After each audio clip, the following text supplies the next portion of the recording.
Alright, here's a Macintosh Plus, computer over 20 years old. It's an all-in-one design, motherboard, screen, everything all in one unit.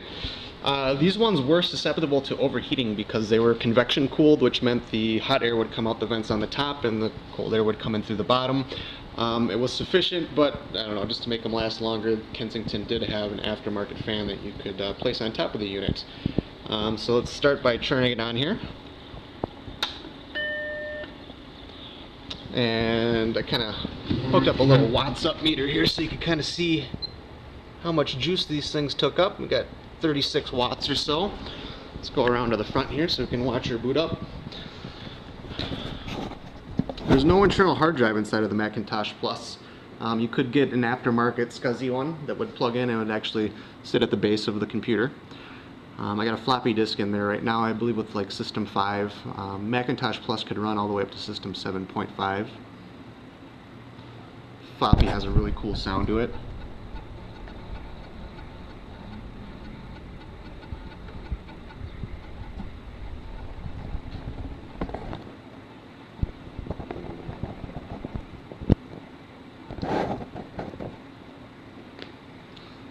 And yeah, this is kind of where all the GUI all started on personal computers. Icons on these were always very creative, and back in the day, working with 1-bit color, it was really cool to see all the things they did with just black and white, not even grayscale. And you know, there's word processing, lots of cool old video games. This is perhaps one of my most favorite computers. But it's kind of cool to see this, because this operating system, I mean, the computer is probably close to 20 years old. This is probably a 25, 26-year-old operating system, and it's just a blast to play around with this. The developers back then really, let's see here, is this a Yahtzee already? 2, 3, 4, 5, juice. That's considered a large straight, isn't it? We'll go triple Yahtzee, boom, 120 points. Paul's turn. Anyway, I just kind of wanted to upload this so you guys could see one of these old PCs in action. You can score these on eBay for, I don't know, probably around between 100, 150 bucks. If you guys need any floppy disks made, these did use what's called a double density floppy disk drive, which you can tell them because they will not have the little tiny hole on that side.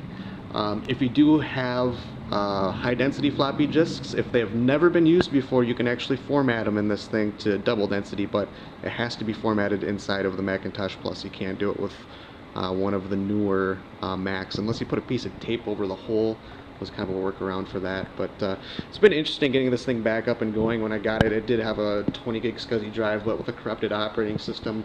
There's some website that was selling the floppy disks with just System 608, and then once I got that up and going, I was able to migrate stuff off the internet, kind of utilizing an old PowerBook 190CS as a conduit. I'd use a 1.4 megabyte floppy drive in my PC, pop that into the PowerBook 190 that supports both double density and high density disk drives. And the reason that you cannot write an 800K floppy disk in PC is because in the Macintosh Plus they varied the RPM of the drive spinning versus to what kind of sector or track it was on. So anyway, guys, I hope you enjoyed the video. Thank you.